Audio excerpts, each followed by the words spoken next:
Roma Vincit, el imperio más longevo de Occidente, desde el barro hasta el mármol.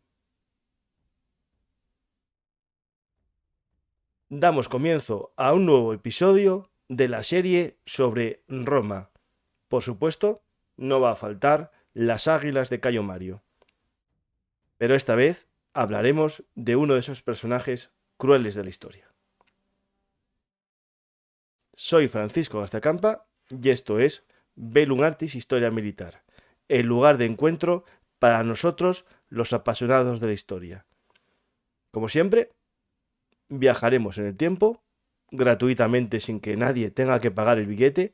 Por lo tanto, podéis dar un me gusta, dejar un comentario y compartir en vuestras redes sociales o también con vuestros amigos no virtuales, los físicos, tomando una cerveza, comentarles que paséis el rato viendo Velum Artis. Animaros a hacerlo también vosotros. Nada más y empezamos este programa con el amigo ya habitual y ya de la casa, Eduardo Cabrero, o Edu para los amigos de Velum Artis. ¿Qué tal, Edu? Hola Paco, muy buenas. Encantado de estar aquí de nuevo. Pues tengo justo ahora un texto que tengo que leer de comienzo, de intro, y lo voy a hacer ahora después de haberte presentado, porque tiene más sentido cuando la gente ya sabe con quién vamos a hacer el programa y son habituales del canal, ¿no? Que dicen, Edu siempre nos trae personajes así atrayentes, ¿no? Porque no sé por qué la maldad, ¿no? Tiene cierto tendencia a interesar, ¿no? Es decir, yo Sí, me viene siempre a la cabeza estos presos en Estados Unidos, ¿no? Que cometen crímenes tal y tienen fans lovers, ¿no? Que les envían cartas a la cárcel, se enamoran o se casan con ellos estando en la cárcel. Es un tema que siempre me atrajo, ¿no? Este gusto por la maldad, ¿no? Que sí, es sí, un buen ejemplo además. Has dicho esto de los presos, los psico-killers y todos estos eso. que Ujú. tienen legiones de fans. Bueno, quizás sea un poco diferente a la atracción que despiertan los personajes históricos, porque en cuanto a la historia, pues intentamos ver un poco qué ha transformado de la historia la maldad, precisamente. Yo creo que también eso es algo eh, muy interesante desde ese punto de vista del análisis de la historia. Pero sí, aquí hoy, por ejemplo, también tenemos uno de estos malos que la verdad es que transformaron su momento. Ujú. Pues ahí voy a hablar de este malo y lo presento ahora mismo al malo.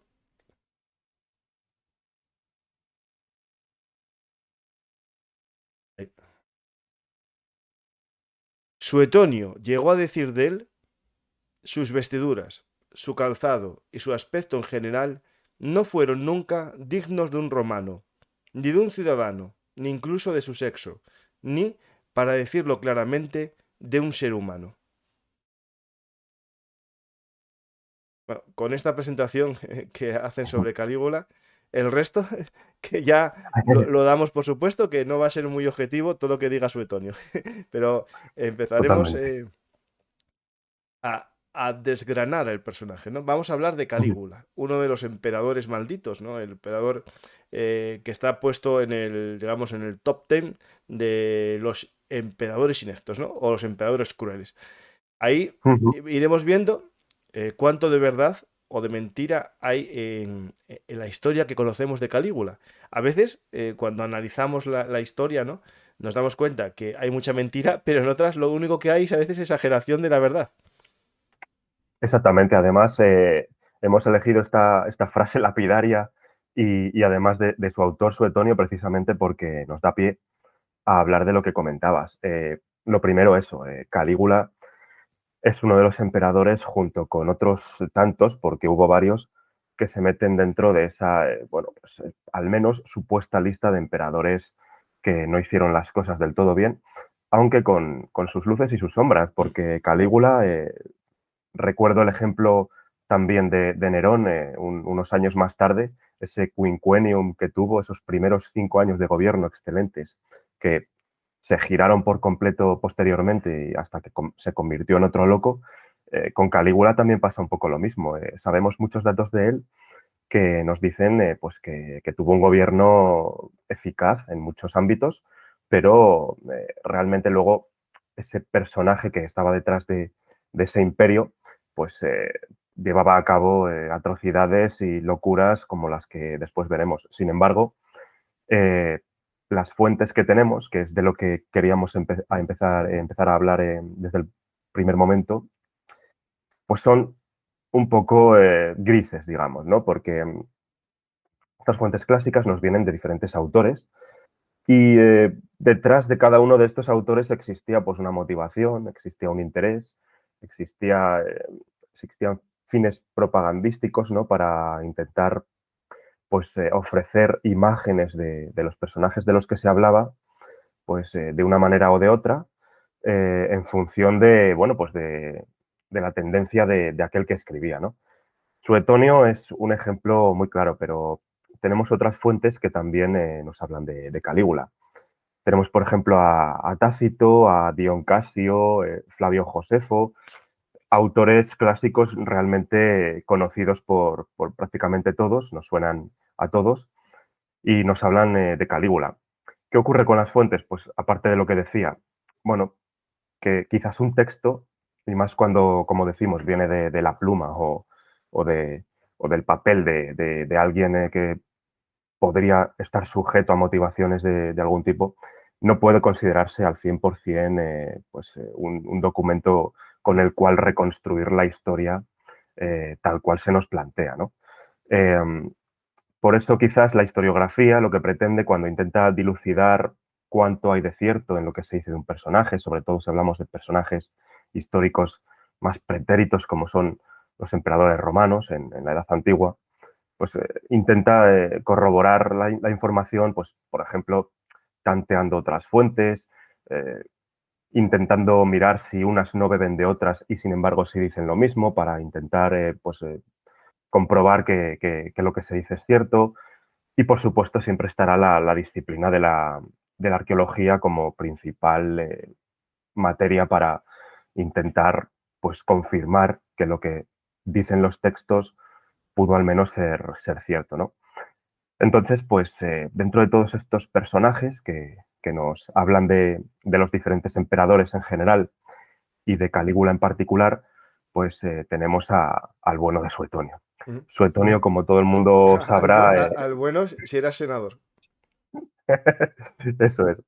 Como todo el mundo sabrá, pues Suetonio, bueno, es un autor, historiador que nos ofrece mucha información muy rica en cuanto a, digamos, en cuanto a cantidad, ¿no?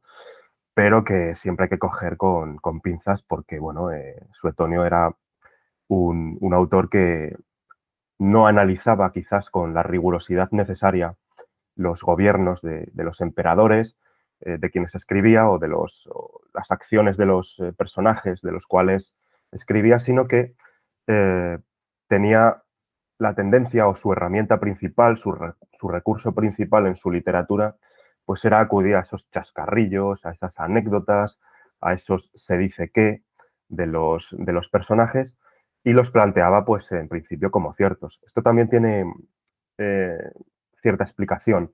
Suetonio practicó una literatura, un género, digamos, no es un género como tal, pero sí es, digamos, una tipología, ¿no? Ujú. de texto que tenía siempre en cuenta o daba prioridad a lo que digo, a esos chascarrillos, anécdotas, pero desde el punto de vista incluso supersticioso.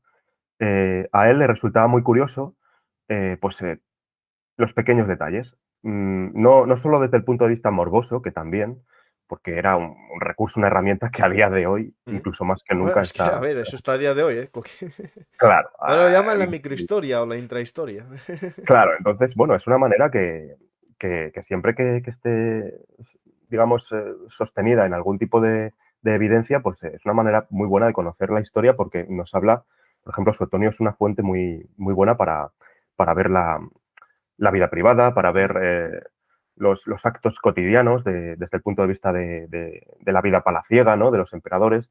Es una fuente muy rica en cuanto a ese tipo de cosas, pero como decía, él estaba muy interesado, por no decir casi obsesionado, por ese aspecto más supersticioso, eh, los pequeños detalles, qué podían significar, eh, si se cometía algún tipo de acción extraña, eh, por qué realmente se cometía, si realmente era, digamos, mm, un destino del propio personaje que era cruel, por ejemplo, en sí, ese tipo de cosas. Entonces, bueno, eh, nos dice Suetonio un montón de cosas, fundamentalmente su obra principal, que son, o es La vida de los 12 Césares, que es un libro muy recomendable, que se conserva pues en su práctica totalidad, si no estoy equivocado, y es una lectura pues recomendable porque, ya digo, es muy interesante, ofrece mucha información, pero eh, en cuanto a las cosas que dice, pues Que hay que cogerlos entre intentar, pinzas, sobre todo algunos. Sí, sí.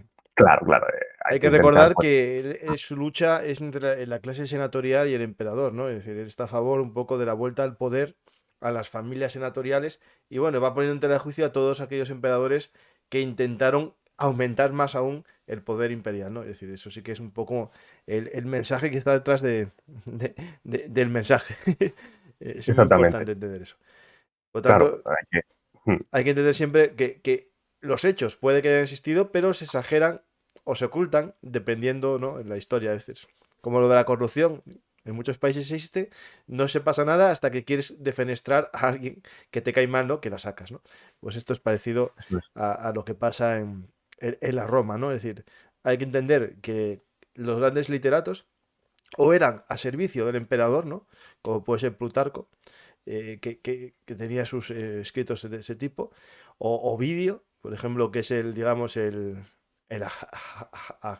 agiógrafo de Ujú, Augusto, y hace, bueno, la Eneida para dar poder, ¿no? A la familia Julia, ¿no? Y después estos que eran como contraemperadores y hacían obras siempre a favor del Senado y de los valores a lo mejor de la República Romana en contradicción de los excesos del imperio, ¿no? Pues eso es. eso hay que entenderlo siempre, ¿no? Es como cuando yo digo que para leer un tema, ¿no? De una guerra o un conflicto civil, por ejemplo, en España o en otros países, es bueno leer tres o cuatro fuentes para sacar Exactamente. un intermedio porque la historia es la misma siempre, pero cada persona tiene unos ojos que le hacen ver distinta la historia, ¿no? Sí, además has dado con un punto clave que yo considero clave porque es el hecho de que al margen de lo que decimos, ¿no? De que pueda ganar estabilidad y fiabilidad un dato cuando lo encuentras y lo localizas en diferentes fuentes, siempre y cuando no beban unas de las otras, eh, pues al margen de eso ocurre, por ejemplo, con esta obra, La vida de los 12 Césares de Suetonio. Es casi contemporánea, bueno, es contemporánea a muchos de los actos de los que habla. En el caso de Mm. Calígula es un poquito posterior. Eh, Suetonio nace en Hipona, en la actual Argelia, en torno al año 70.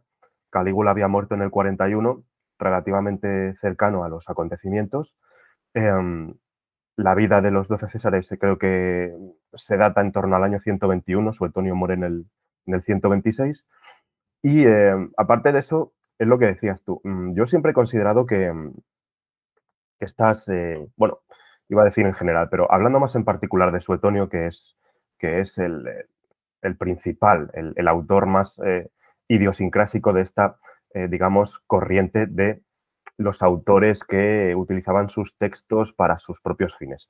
Em, yo siempre he pensado que en ningún caso inventaban de cero. O sea, ellos exageraban, ellos jugaban con la retórica, eran auténticos expertos en el arte de la palabra. Suetonio, al margen de que como historiador pues, no tenga credibilidad por lo que decimos, por acudir a esas anécdotas, a esos chascarrillos, era un excelente escritor. Y de él, de su manera de escribir, de su literatura, bebieron posteriormente numerosos autores e historiadores clásicos e incluso medievales, porque, bueno, su arte de la palabra era realmente rico, ¿no? Pero lo que decimos, yo creo que ellos estaban muy capacitados para darle la vuelta a las cosas en cuanto a exagerar aquello que les interesaba exagerar, a dejar un poquito más opacado aquello otro que no les interesaba de alguna manera tratar, pero en ningún caso inventaban de cero. Y Mm. tenemos ejemplos con Calígula muy, muy claros, como veremos después, en el caso del famoso caballo senador, de su incitatus, que no era como tal y que lo podemos comentar ya aquí ahora. O sea, parece evidente que no estaba tan trastornado como para nombrar senador a su caballo, pero que, aunque se nos presente así, puede estar basado en cierto episodio real que podría, de hecho, significar todo lo contrario, que era una persona realmente mm, inteligente, locuaz, para poder haber ejemplificado con el nombramiento de su caballo como senador que cualquier inútil Claro, es que podría yo, llamarse. claro, claro, es que depende cómo lo enfoques este tema, ¿no? Es como decir, pongo a Exactamente. un burro de ministro, ¿no? Pues a ver, puede ser que yo dije, a ver, yo lo digo así, pongo a un burro de ministro y mucha gente dice, bueno, pero tío, es que hay muchos ya. Exactamente. Pero claro, pero si cuando saco la foto, en vez de ser un burro, que es el que pensáis, un ministro normal y corriente, aparece un pollino, ¿no? Un asno. Claro, ahí hay el doble mensaje, ¿no? Es decir, si Claro, estoy jugando con las palabras, ¿no? O estoy jugando de verdad porque creo que mi burro es un buen ministro, ¿no? exactamente. Ahí está el Ahí tema está. interesante. Mm, Todo esto a qué viene, no hicimos la presentación. Este programa viene porque dedicas un capítulo de tu libro Crueles. Di por supuesto que todos los que nos escuchan ya conocen tu libro Crueles y es bueno el momento de hablar de ello. Vamos a empezar a tratar el personaje al que dedicas un capítulo de Crueles. Ya hicimos más programas, el de Black Tepes, el de Sennacherib, hicimos también el de Iván el Terrible y Ujú. hiciste con mi amigo David el de Tamerlán y con esos vamos Ajá. desarrollando Crueles que tratas en tu libro con unas ilustraciones magníficas que los que están en podcast no las pueden ver, pero los de YouTube vais viendo unos dibujos hechos a lápiz que son hechos por Marta, la ilustradora del libro, ¿no? Y juntos hacéis Ujú. una buena combinación, ¿no? Porque estas ilustraciones le dan más sentido a la crueldad. Hay algunas de ellas que no podemos poner aquí porque esto es gente muy sensible, ¿no? Y Ujú. se pueden poner nerviosos porque la vida es dura, ¿no? Y es Ujú. bueno, mejor no ponerlos algunos, pero están muy bien porque ilustran la crueldad, ¿no? Eh, ah, eh, Ujú. Vamos a empezar a tratar de la vida del personaje, ¿no? Y yo creo que antes de hablar del personaje, es bueno hablar de dónde viene, ¿no? Porque este Eso hombre, es. Calígula, llega a ser emperador. Eso es lo que tenemos que empezar a hablar, ¿no? Y aquí entra Germánico, ¿no? Exactamente. Germánico, padre de Cayo, posteriormente Calígula, pues es un personaje muy importante, sobre todo en su ascenso, porque representó bueno, valores pues, muy dignos en la Roma del momento. Como todo el mundo sabe o casi todos sabrán, pues nos encontramos en esos primeros momentos del imperio, tras siglos de república, tras esas guerras civiles, tras momentos de dictaduras y nos encontramos en ese imperio que, como muy bien tú decías antes también, pues es interesante reflejar lo primero que la figura del emperador romano, está realmente o nace realmente para eh, aglomerar, digamos, en su figura, en su única figura individual, pues prácticamente todo el poder, ¿no? Es una respuesta absolutista pues a ese poder senatorial que hasta entonces venía manejando el imperio o el territorio de Roma y que ahora pues va a concentrarse en una única figura que va pues a ostentar poderes de todo tipo, no solo el administrativo, sino también el militar, que hasta entonces también venía teniendo, pero incluso en el ámbito religioso pues va a concentrar absolutamente todo el poder. Y nos vamos a ir encontrando con personajes que, claro, teniendo la capacidad absoluta de ejercer su gobierno como quieran, pues dicho gobierno va a depender precisamente de las capacidades de cada uno de estos personajes. Por eso nos encontraremos con emperadores que han pasado la historia por ser eficaces, eficientes, por haber desempeñado gobiernos loables y otros, como en el caso de estos que hemos citado y el propio Calígula, pues que pasaron la historia como crueles. Entonces, en este caso nos situamos en torno sí, bueno, al año, las primeras décadas del siglo primero, En este momento el Imperio Romano está creciendo mucho en el limes, en las fronteras, sobre todo occidentales, y en el marco de estas campañas militares en las provincias, pues situamos a Germánico. Eh, por aquel entonces, por ejemplo, había sucedido la batalla de Teutoburgo, tan célebre, unos años antes, en el año 9, en la que las tres legiones que estaban implicadas en esta batalla, en esta guerra, fueron prácticamente aniquiladas en Germania, ¿no?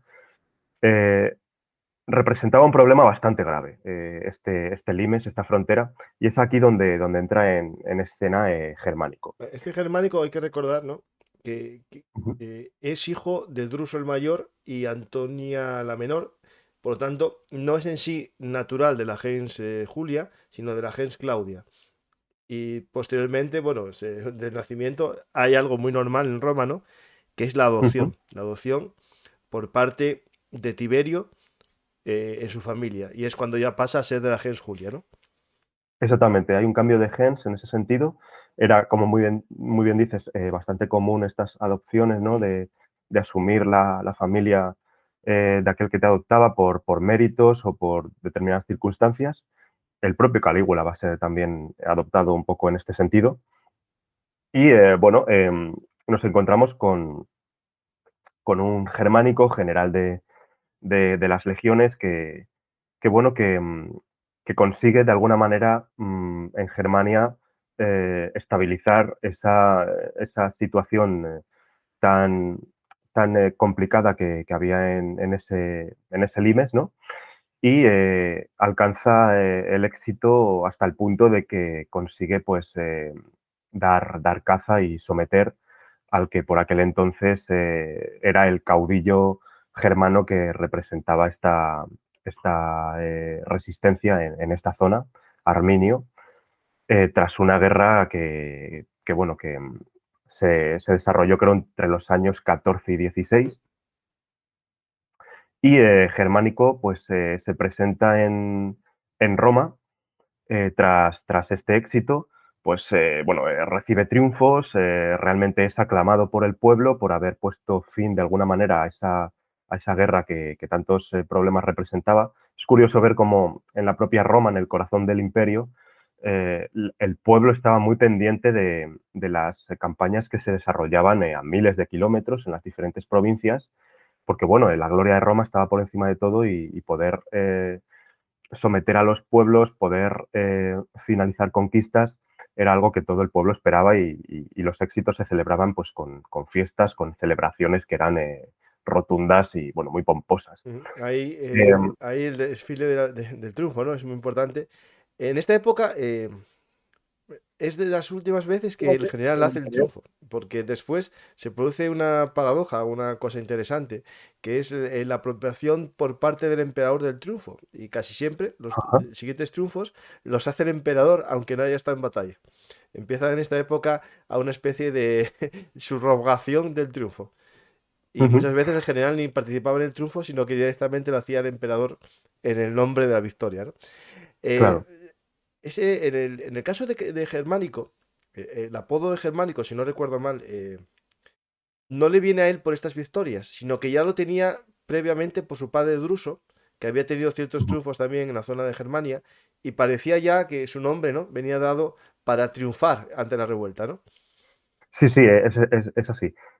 Bueno, creo que él había estado destinado en diferentes zonas previamente, lo estará también posteriormente, Mm. pero cuando llega a Germania ya lo hace con este sobrenombre, podríamos decir, de germánico, aunque hace honor al mismo porque ya Sí, digo sí. que sus campañas fueron exitosas. Hay que tener en cuenta que germánico, eh, dentro de estos numerosos nombres de generales, delegados y demás que tuvieron importancia por sus eficaces campañas, el de Germánico está entre los más notorios porque realmente el poder que recibió fue a nivel militar, por no decir el superior, ¿no?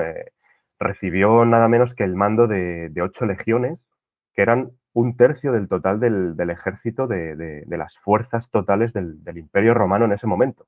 Es un dato que es realmente significativo teniendo en cuenta los muchos frentes que Roma tenía tanto en Oriente como en Occidente. Como decimos, lo supo manejar a la perfección y volvió del Rin como comandante pues absolutamente exitoso. Es importante también señalar aquí, porque además desde el punto de vista de la historia militar en el canal tiene especial relevancia, cómo nos empezamos a encontrar con una, no sé si denominarlo corriente, que empieza a fructificar en estos momentos, que es la siguiente.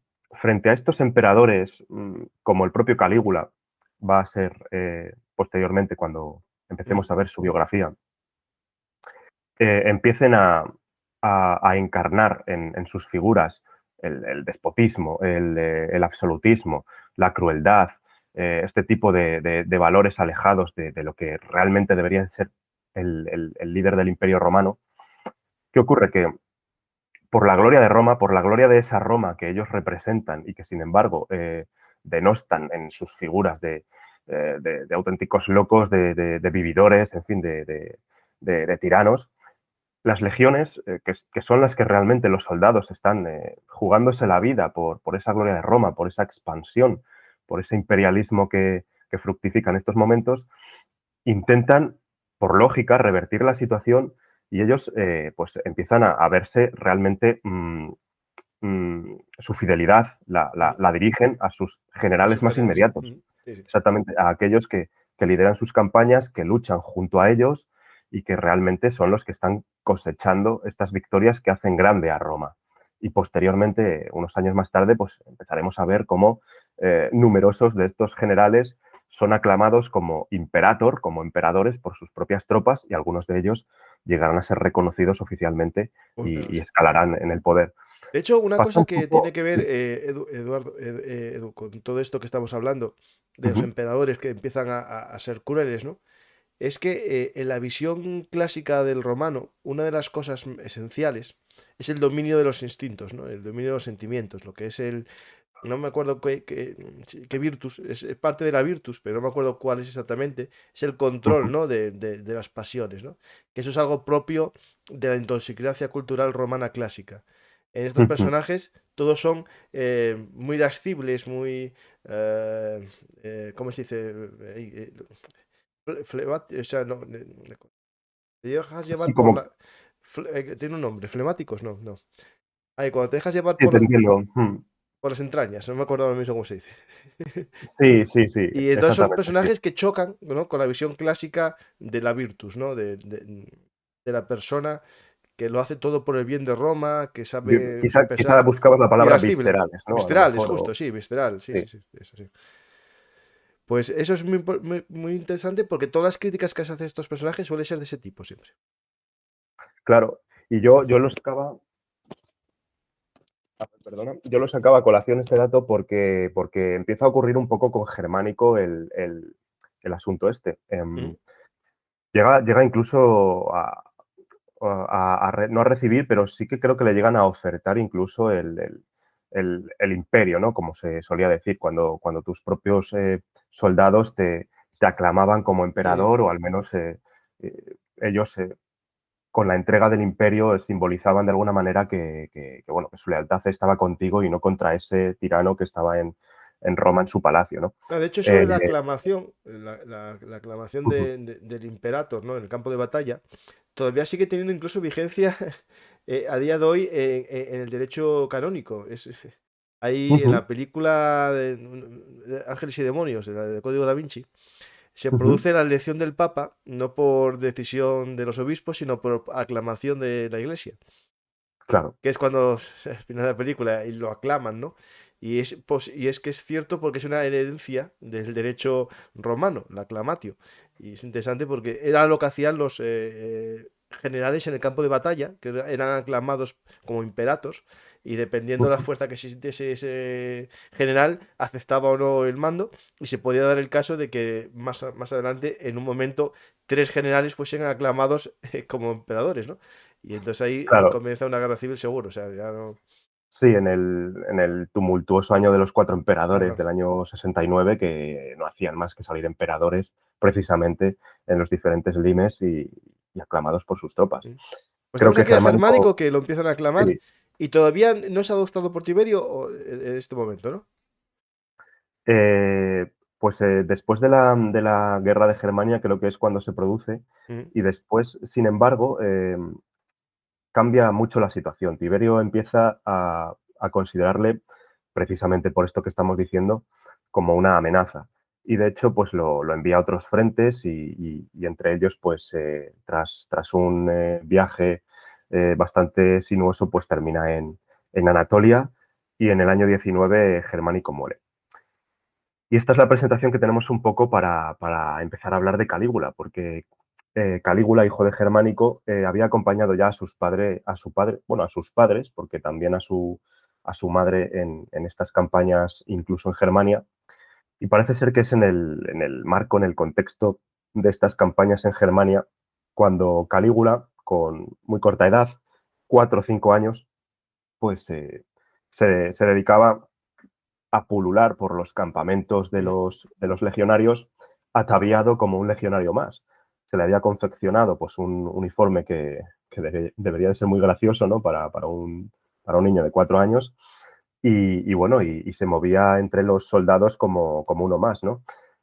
Formaba parte de ese pequeño uniforme a medida, pues esas pequeñas cáligas o caligae, las célebres zapatillas o calzado militar romano, que resultaban especialmente graciosas, ¿no? Y parece ser que viene precisamente de ahí el nombre ujú. de Calígula, que viene a ser algo así como zapatitos Sí, o, sí. o zapatillitas, ¿no? Bueno, Eh, hay que recordar que estos zapatitos tenían remaches de hierro en la suela, unos ujú. tacos, y me imagino que cuando sonaban por el palacio, viniendo por ahí a ciertas horas, daban miedo los zapatitos estos de Calígula.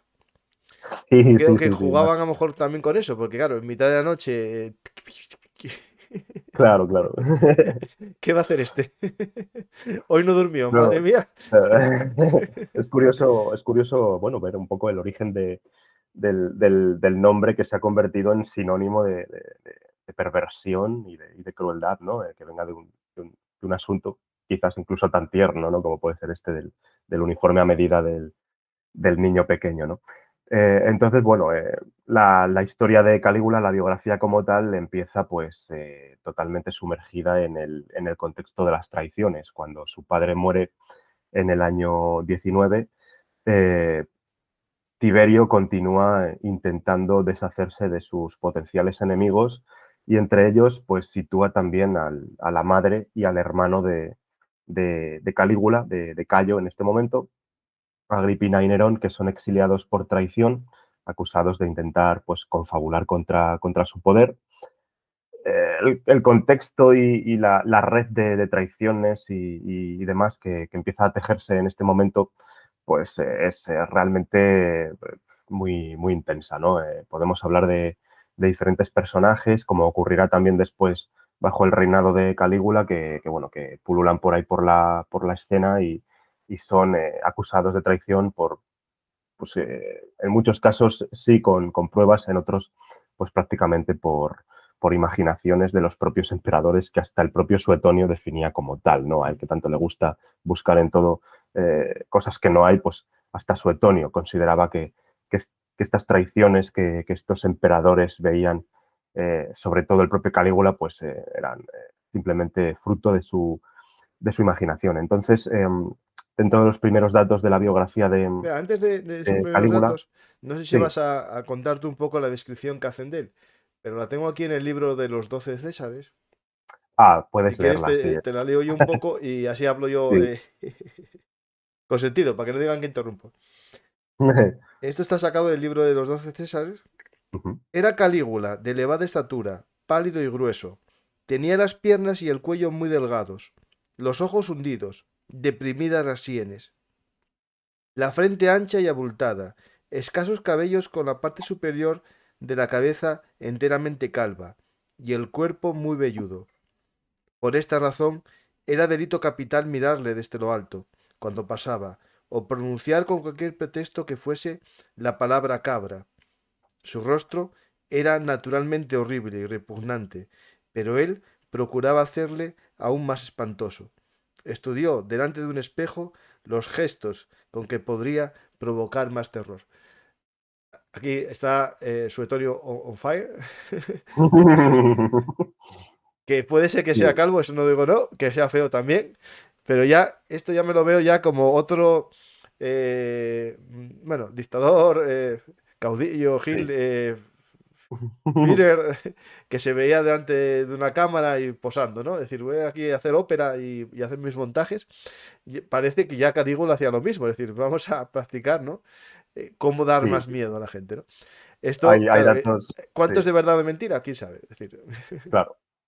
No, y hay datos relacionados con esto que podemos ir sacando ya para sí, que sí. tampoco sea un repaso tan cronológico y quizás más tedioso, que es eso, que Calígula terminará por tener entre sus principales datos crueles el hecho de que, bueno, al parecer se utilizaba de manera despectiva el llamarle cabra o el compararle con ese animal, pues por lo que decimos, ¿no? Porque parece que tenía la barba extraña, que era calvo, era no muy agraciado, ¿no? Y entonces se prohibió en todo el imperio, ¿no? Casi pronunciar, digamos, el nombre de este animal bajo pena de muerte. Y bueno, y estando como estaba, mm, obsesionado también con su aspecto y con lo que de él decían, pues mm, se dice que en los muchísimos espectáculos a los cuales acudía, Calígula Mm. va a convertirse en un adicto, se nos dice prácticamente, a todo tipo de espectáculos, teatro, circo, combates de gladiadores. Cada vez que entre el público distinguía a un varón luciendo una esbelta cabellera, una larga digamos, abundante cabellera, pues lo ejecutaba, ¿no? Lo ordenaba su Edu, no ejecución. vayas tú con esa melena al anfiteatro. Sí, de Bueno, hecho, en este hay momento todavía un... no había anfiteatro. Bueno, sé que Había un dato Augusto había hecho un así... anfiteatro provisional, porque tengo un programa Ujú. que cuenta un poco la historia de los gladiadores, y siempre eran provisionales para que no hiciesen muchos espectáculos, y con Augusto ya se hizo uno más o menos fijo, que no es el famoso, ¿vale? Pero bueno. Sí, sí, sí.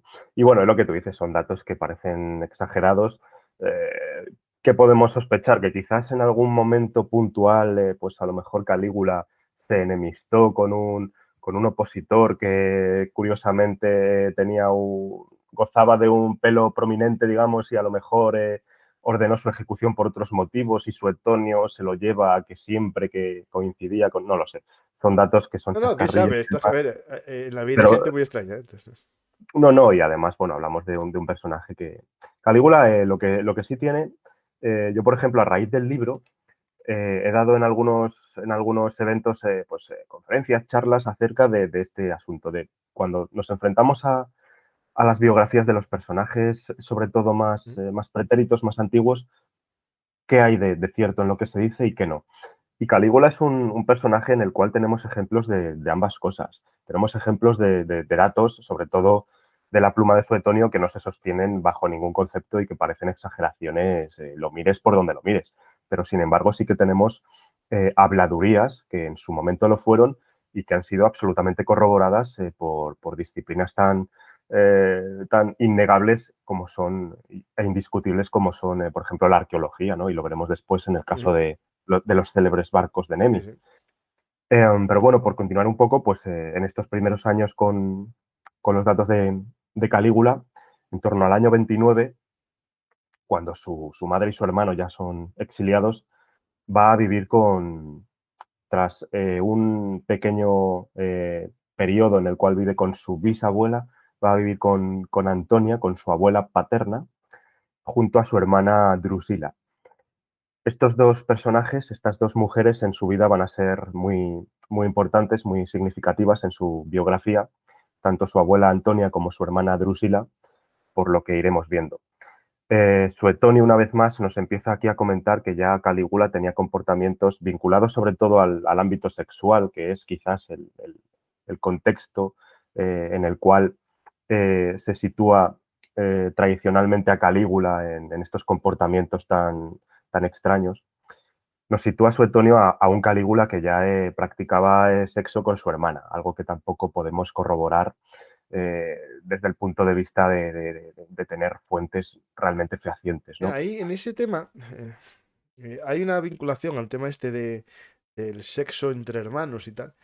Ujú. A ver, se vincula a veces, yo lo oí en más casos, a las dinastías ptolomeas, que lo hicieron entre ellos para mantener La pura la pureza, sí. sangre ptolomaica y no mezclarse con la egipcia.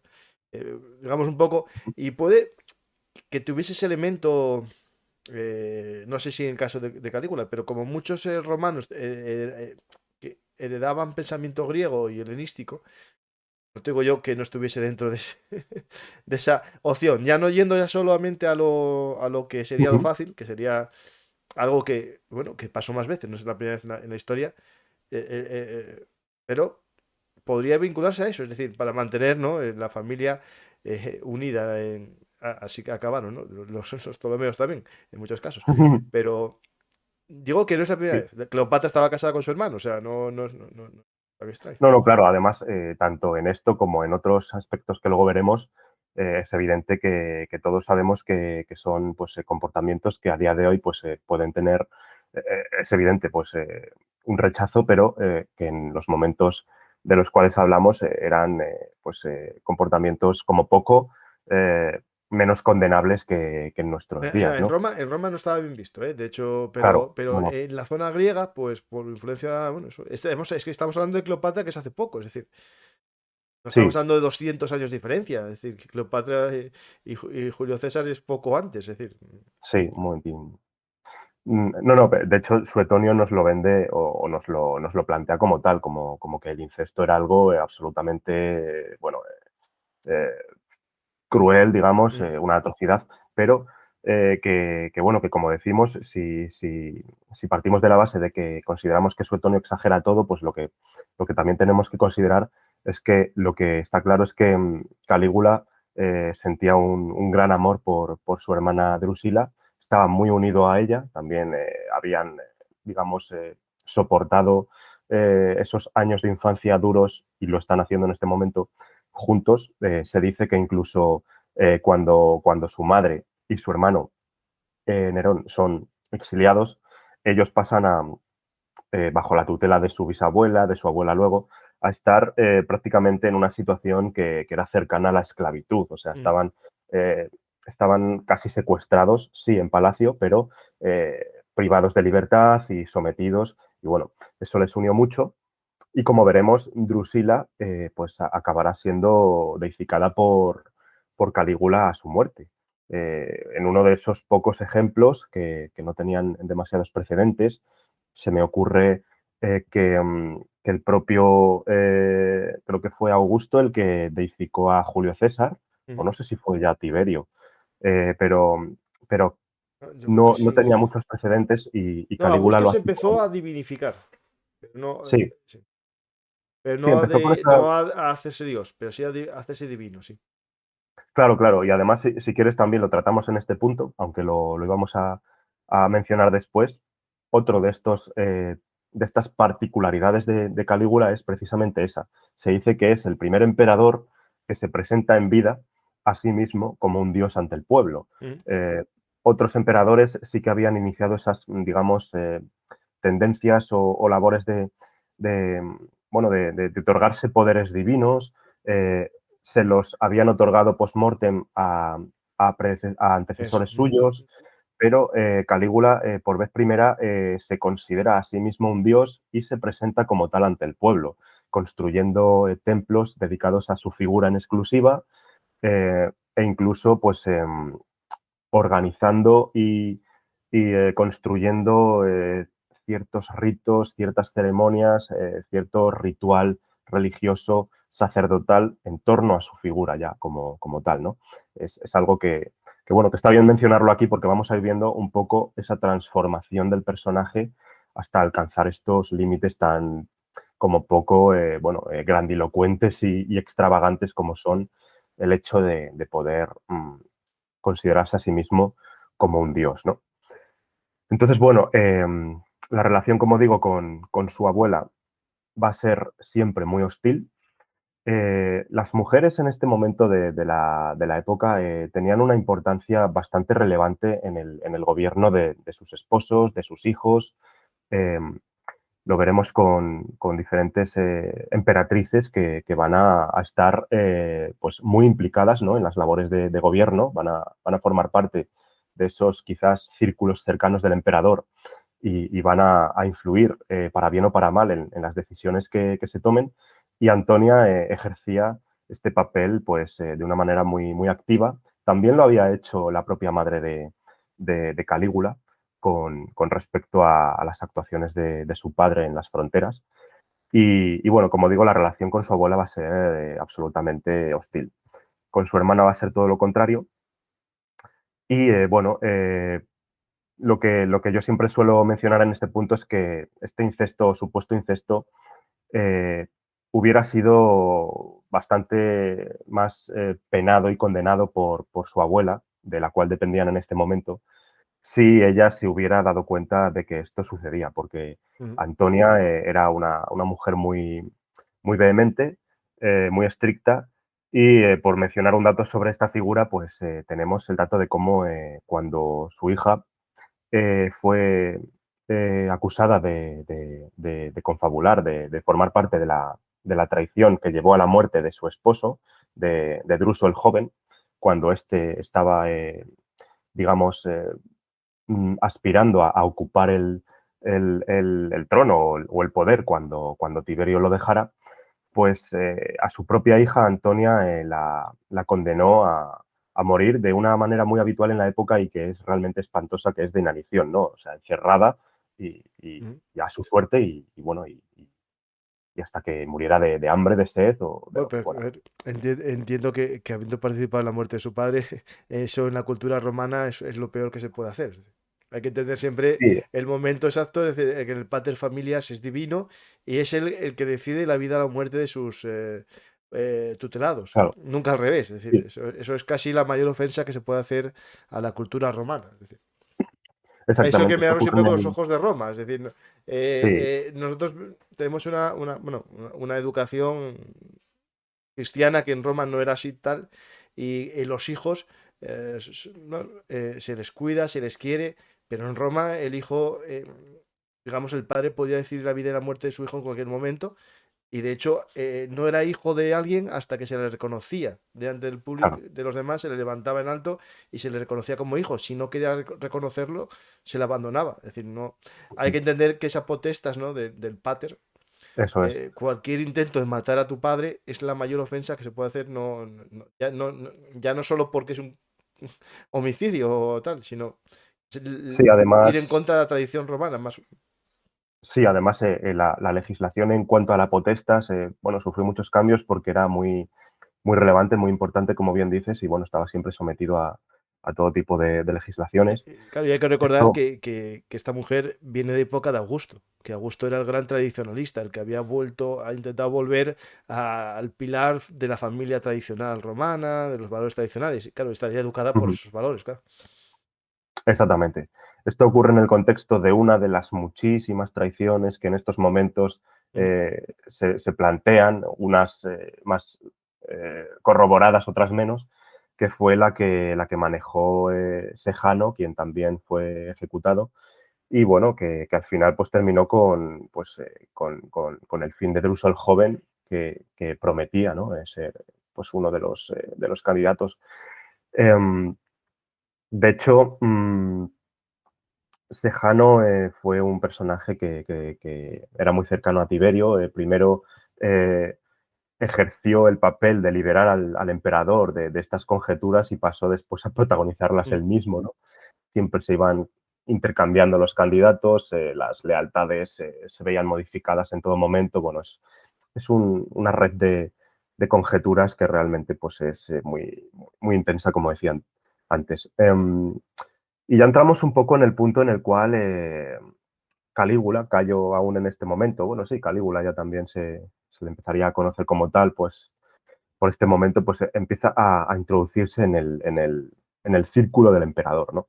En el año 31 es enviado a Capri, que era pues una de estas residencias palaciegas de gran importancia de los emperadores, y aquí es donde se empieza a mover en estos círculos de estos últimos años de gobierno de Tiberio, en los cuales pues abandona casi por completo sus funciones. Son también unos años muy oscuros de este emperador. Se nos plantea en las fuentes que también fue muy cruel Tiberio en sus últimos, sobre todo en sus últimos momentos, y es de lo que bebe Cayo en estos momentos, es de lo que bebe Calígula Bebe y y a sufre. lo que se empieza a acostumbrar. Bebe y sufre Exactamente. porque una de las malas lenguas, ¿no? Es que era uno de los pececitos de Tiberio. Es decir, si no recuerdo mal, Exactamente. Tiberio tenía una costumbre que ahora es delito y espero que siga siendo delito durante mucho tiempo. Y supuestamente en Capri se bañaba con jóvenes, como en este caso, Ujú. un niño, y las llamaban los pececitos de Tiberio. Y dicen Sí, que en parte todos los problemas posteriores en parte puede ser lo que ahora llamaríamos a lo mejor un problema psicológico por los claro. abusos, ¿no? Y eso hay que tenerlo en cuenta a la hora de entender el personaje. Es decir, estos años oscuros de Tiberio los vivió en primera persona este niño llamado Calígula. Llamado Exactamente. Cayo, bueno. Sí, Cayo, bueno, como un nombre tradicional romano, pero claro, hay que vincularlo siempre a Cayo Mario, que es el original de toda esta saga sí, de los sí. Julio. Ujú. Exactamente. Bueno, hay varias hipótesis que intentan pues siempre plantear que, dada la locura, cuando decimos locura, pues nos referimos a la acepción de loco en Ujú. el sentido más Genérico, sí, quizás sí, sí, despectivo. sin buscar los No es, tipos, por sí, sí. supuesto, Ujú. claro, no es por supuesto ningún tipo de connotación psicológica, pero realmente sí que se plantea en muchos casos qué podría haberles ocurrido a estos personajes crueles de la historia. Y en el caso de Calígula, ya incluso las propias fuentes casi contemporáneas del momento, las fuentes clásicas, intentan ofrecer diferentes hipótesis acerca del porqué de estos comportamientos, y efectivamente muchas de ellas aluden a estos primeros momentos en los cuales, pues bueno, este pequeño Calígula se tuvo que enfrentar a todo tipo de situaciones traumáticas, como fueron pues el ver morir a gente cercana, el pertenecer a ese círculo en el cual en todo momento existían ejecuciones contra aquellos bueno, que se sospechaba podían ser opositores y traidores. Y es absolutamente, entre comillas, normal que cuando él finalmente alcanza el poder, pues se vea tan preocupado y obsesionado hasta el punto de la, del trastorno ante todo tipo de conjeturas bueno, y dado a ver, pues, traiciones por todas partes, ¿no? Ujú. Sí que se nos presenta a un Tiberio en sus últimos momentos realmente desagradable, repugnante, en el sentido de que efectivamente se entregaba a todo tipo de vicios que si ya eran quizás condenados en círculos a lo mejor más dados a todo tipo de desenfrenos, pues en el caso de un anciano como era Tiberio ya en estos momentos, pues resultaba absolutamente desagradable, algo que vemos muy bien representado en diferentes películas, series y demás. Estoy pensando en Yo Claudio, en la Ujú. célebre Yo Claudio y demás. Y bueno, en estos círculos empieza pues a crecer y a formarse Calígula, que por otro lado, aparte bueno, de formar parte de todo este tipo de, um, pues de operaciones, de acciones más que cuestionables, sí que recibió una formación bastante férrea bueno, versada en todo tipo de disciplinas bueno, que hacen de él una persona en principio preparada, ¿no? Pero bueno, las conjeturas siguen fructificando, las traiciones siguen naciendo por todas partes, y en una de ellas Calígula ve como su propio hermano, ese Nerón que había sido previamente exiliado, intenta posicionarse en, en el bando de Druso precisamente, y bueno, digamos que los peones importantes de esta partida empiezan a decantarse por un lado u otro, y en este caso este bando es totalmente aniquilado, bueno, se dice, no, vamos, fue así. Nerón y Druso acaban también condenados a la inanición, a morir Ujú. en una celda abandonados, y el propio Sejano, como decíamos antes, fue descuartizado y arrojado al Tíber. un ejemplo de los que seguramente hubo varios de cómo pues Calígula empieza a ver que estas que se fusionan en un mismo contexto, en el palaciego, las posibilidades de diversión, de desenfreno, de placeres, de vicios, y por otro lado, una atmósfera desagradable de estar en todo momento pendientes de quién te va a traicionar, de que surjan bandos y facciones por todo tipo de sitios y bueno, algo que... Un minuto solo, esa forma de descuartizar y tirar al Tíber, no solo hay que pensarlo en la crueldad de la muerte, que a lo mejor ya está muerto antes de que lo descuarticen, o no, eso no sabemos el orden de los factores, ¿no? Pero la realidad, el castigo que se hacía con eso era impedir que la familia tuviese un lugar para rezarle, ¿no? Y entonces, digamos, el alma o la vida del muerto ya no tiene sentido o es más complejo en la otra vida, ¿no? En el Hades. Esto lo digo porque era muy habitual en Roma, cuando alguien llegaba al poder y quería eliminar al adversario, tirar sus cenizas o tirar su cuerpo. No era más las cenizas porque ya era posterior a la muerte, ¿no? Al río Tíber para evitar Eso es. que los familiares tuviesen un lugar para ir a rezarle o a ir digamos, a recordarle, ¿no? Esto hay que recordar siempre el Exactamente. derecho de los romanos, el ius imaginorium, es decir, ius imaginium, que es el recordar a la imagen del difunto, todas esas cosas tiene siempre un porqué de los castigos. Es decir, un castigo de descuartizar, alguien lo puede encontrar mucho sentido, pero el sentido real es dañar más todavía que la muerte, es impedir que tenga un lugar sus seguidores bueno, No, de hecho, Sí, no hace exactamente. mucho hubo un terrorista que tiraron su cuerpo al océano para evitar esto, para evitar que sus seguidores tuviesen un lugar donde ir a adorarle, ¿no? Pues lo mismo. Eso es, eso es. Ocurrirá con el propio Tiberio Mm, cuando realmente muera. Ese cántico, digamos, célebre que es casi trabalenguas, ¿no? De Tiberio al Tíber, mm. que proclamaba al pueblo y que veremos pues prácticamente ya porque nos estamos Sí, sí, metiendo en el que sí, momento en vamos el ya cual, a sí, Calígula en el poder, vamos ya para allá. sí, simplemente decir que en el 33 es nombrado cuestor, una magistratura de rango inferior, pero empieza pues a introducirse en el círculo de Tiberio hasta que es adoptado como tal y nombrado heredero en torno al 35, se dice que ya era heredero como tal al imperio, junto con su primo también adoptado por Tiberio, que es gemelo, ¿no? En estos momentos, pues también Calígula contrae matrimonio por vez primera con Junia Claudila, que muere dando a luz al que iba a ser su primer hijo, y madre e hijo pues fallecen durante el parto, y es en el año 37, que es cuando muere Tiberio, cuando realmente se produce este cambio no de régimen, es un cambio de emperador, pero sí un cambio de tendencia, o eso creía el pueblo.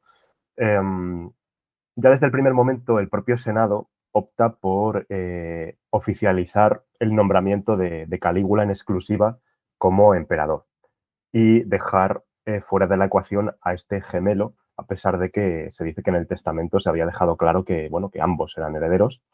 Pero bueno, el Senado justifica su decisión pues porque considera que Calígula había estado de una manera más cercana en contacto con Tiberio y que por tanto se había formado de una mejor manera bueno, pues para desempeñar el cargo de emperador. Mm. Eh, en este momento, como decía, se produce ese intento de cambio de tendencia. Y es aquí cuando situamos la influencia que Germánico, padre de Calígula, tenía en el pueblo. Eh, el pueblo adoraba a Germánico, y el hecho de que su hijo se convirtiese en el nuevo emperador pues fue un auténtico chute de esperanza para todos y fue aclamado hasta el punto de que las fuentes nos dicen que fue el emperador que ascendió al imperio de una manera más aclamada, más celebrada por el pueblo de entre prácticamente la totalidad de los emperadores. Y bueno, Al final el pueblo no siempre tiene razón. sí, la tuvo durante un tiempo, de hecho, porque bueno, se dice que fueron 7 los meses que durante el gobierno de Calígula eh, el imperio eh, pues, estuvo en condiciones muy estables, hubo muchas mejoras y se consideran pues unos meses de auténtica felicidad de los más prósperos, no sé si prósperos, pero al menos sí felices de todo el Imperio Romano. Entre estas, entre estas acciones que en un primer momento Calígula toma como emperador, frente a ese declive que había venido experimentando el imperio en los últimos años del reinado de Tiberio, que había sido, pues eso, algo totalmente, pues, había sido un declive como tal, pues Calígula lo que intenta estabilizar es, por un lado, el afianzamiento del Senado, el intentar, de alguna manera, estabilizar esa eterna disputa entre emperador y Senado. Lleva a cabo diferentes reformas en el ejército, lo cual también le vale el, pues que las propias tropas, ¿no? que tanta importancia tenían en este momento, le sirviesen, le tuvieran como al menos como un buen emperador. Entre estas medidas podemos citar que a la Guardia Pretoriana eh, le mejora las condiciones, digamos, y a los ejércitos de las fronteras también les recompensa por sus acciones con más sueldo y con menos años de servicio. Y bueno, también empieza a incluso poner en orden las finanzas, aunque esto empieza a revertirse cuando empieza a girar su situación, como veremos ahora, empieza eh, a intentar, digamos, organizar más juegos de los que realmente puede costear y empieza pues a meter al imperio en una nueva crisis, ¿no? Pero los primeros momentos fueron bastante eficaces. Ya antes del punto de inflexión que va a sufrir, que veremos ahora que fue esa extraña enfermedad que a día de hoy todavía no se sabe muy bien de qué se trató, pues Calígula, influenciado por lo que había visto durante su etapa de formación y de acercamiento al imperio durante el gobierno de Tiberio, pues siempre está pendiente de liberarse de sus opositores. Uno de los que, en primer lugar, va a dejar fuera eh, de, um, de la jugada en forma de ejecuciones al propio gemelo que terminará por ser ejecutado, pues precisamente porque Calígula lo entenderá y lo verá como un enemigo, un potencial opositor en su pugna con otros por por el trono, por el imperio. Por ir avanzando, pues podemos mencionar cómo a finales del año 37 se produce esta enfermedad que ya digo, no está muy clara en las fuentes, pero que supuso un claro punto de inflexión. Si hasta ahora habíamos tenido a un Calígula bastante eficaz, bastante coherente con con sus actos, con sus acciones, tras esta enfermedad, durante la que algunos le dieron por muerto, empieza pues, a transformarse y se convierte pues, en ese Calígula cruel que vamos a ir analizando. Los primeros compases de este segundo periodo, podríamos denominar, de su gobierno tras esta enfermedad, ya empiezan a estar caracterizados por acciones totalmente crueles. Al emperador se le da prácticamente por muerto, un emperador que había despertado el interés y las esperanzas del pueblo, muy amado por él, de que todo fuera realmente a ir bien, ¿no? No es raro que en este contexto surgieran y se viralizasen pues, comportamientos bueno, que realmente parecen dignos de película, pero que se nos presentan como ciertos, ¿no?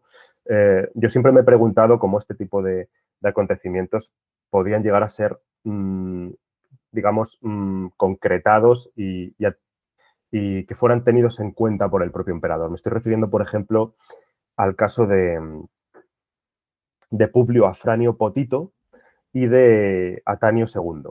El primero de estos dos fue un ciudadano,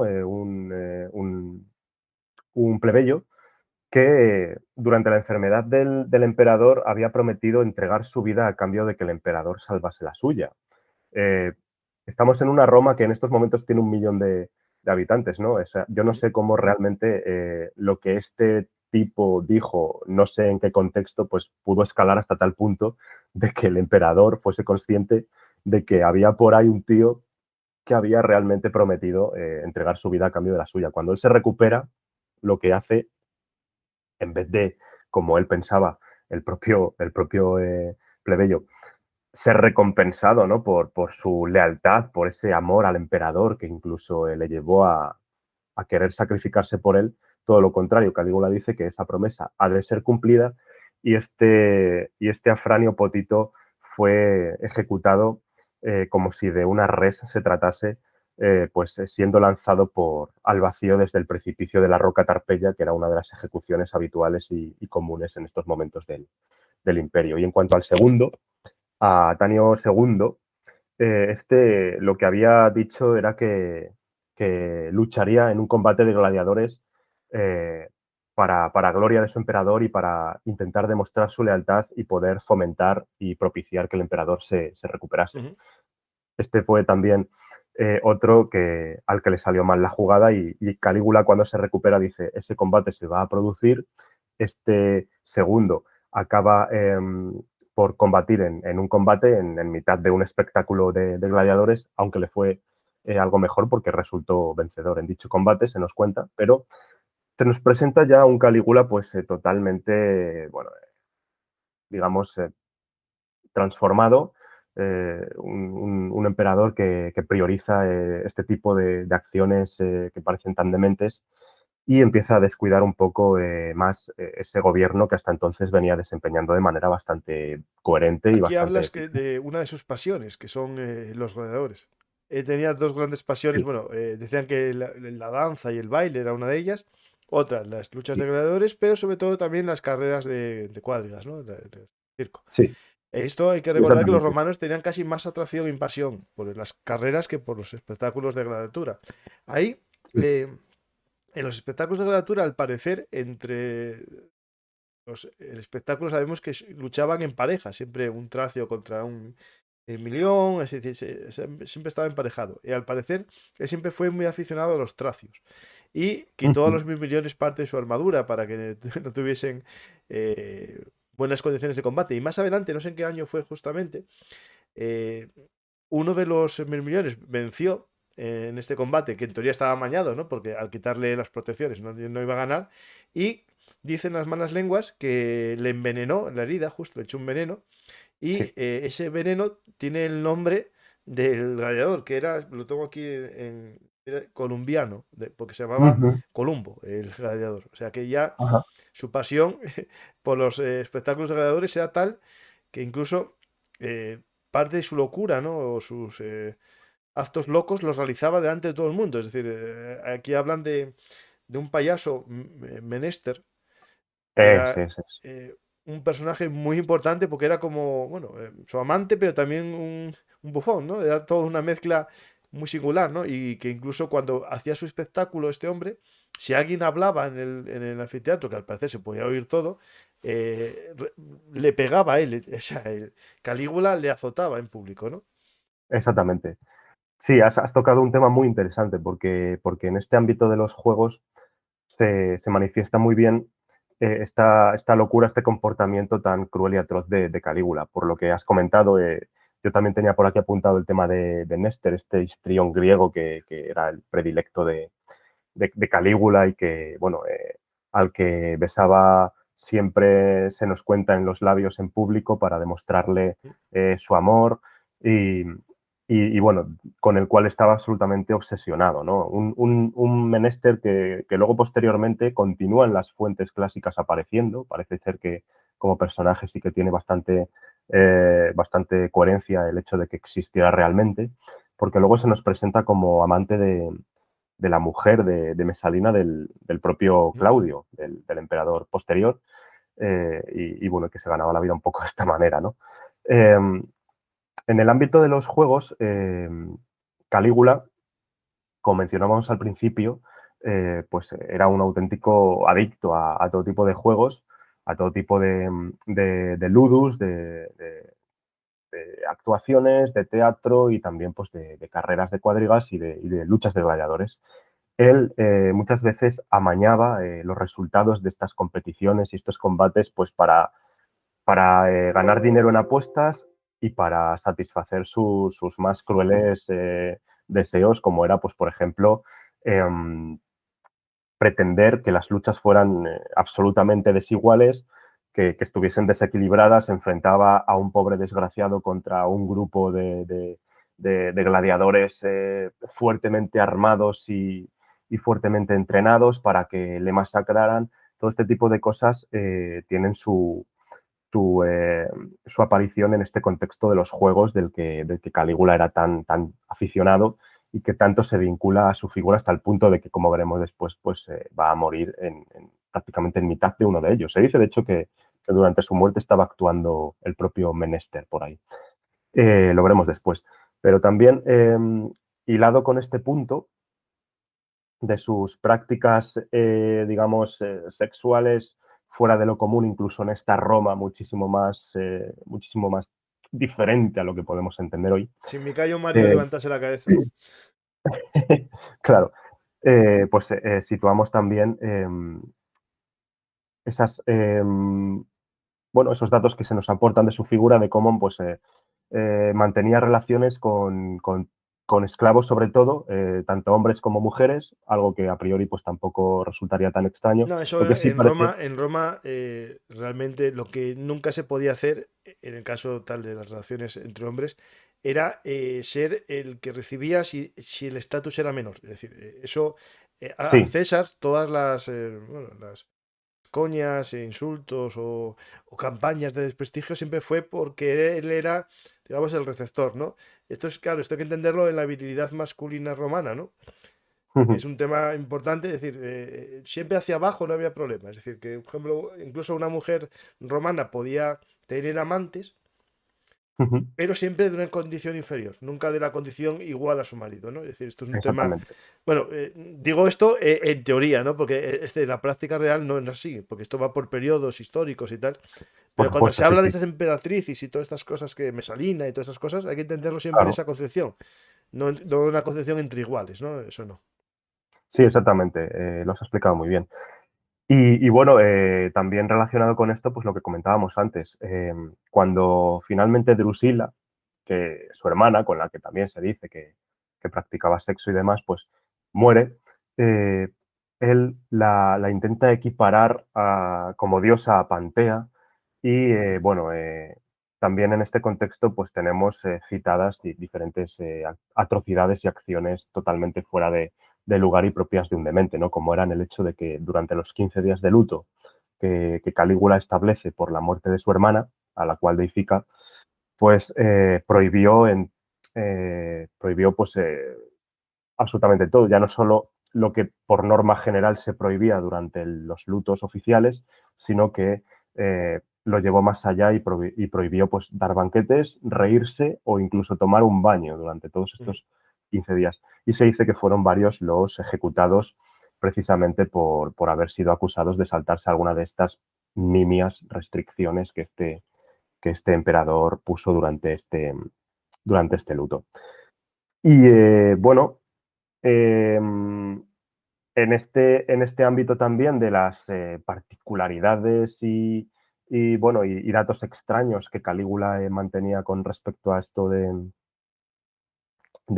sexo y de las relaciones, podemos citar también como, por ejemplo, se nos menciona a Cornelia Orestina, la mujer de un rico abogado, de la cual el emperador se encaprichó y bueno, ordenó pues, que se le trajera de inmediato para casarse con ella. Ujú. Y bueno, al parecer sí que llega a producirse el matrimonio, pero de igual modo que surgió su capricho, pues se olvida de ella y prácticamente ese matrimonio queda en nada y bueno, son desterrados de Roma, tanto esta dama como, como el que era hasta entonces su marido y bueno, caprichitos del emperador, ¿no? Ujú.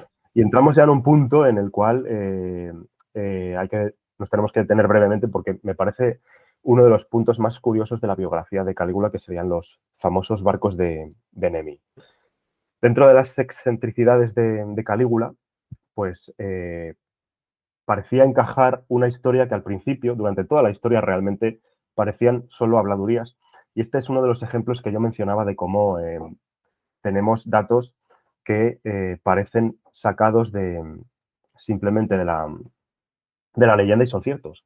En el lago Nemi, en mitad de los montes albanos, unos 30 kilómetros al sur de Roma, había un lago muy importante que tenía en sus orillas un templo dedicado a la diosa Diana, concretamente a la diosa Diana Nemorensis, que parece ser que era un culto específico de esta zona boscosa de en torno al lago Nemi, que tiene una particularidad que menciono muy brevemente. El Rex Nemorensis, que era el sacerdote titular de este culto, es uno de los personajes de la antigua Roma más curiosos, ¿no? Porque era un cargo que ostentaba un sacerdote y solo podía ser sustituido en el mismo si llegaba otro y le asesinaba. Con lo cual era un sacerdote que pululaba por los bosques fuertemente armado en todo momento porque estaba amenazado continuamente y bueno, todo aquel que quisiera ocupar su lugar tenía que enfrentarse a él por un juicio por combate. Se dice, otras fuentes dicen que no era necesario y que podía ser asesinado por la espalda incluso,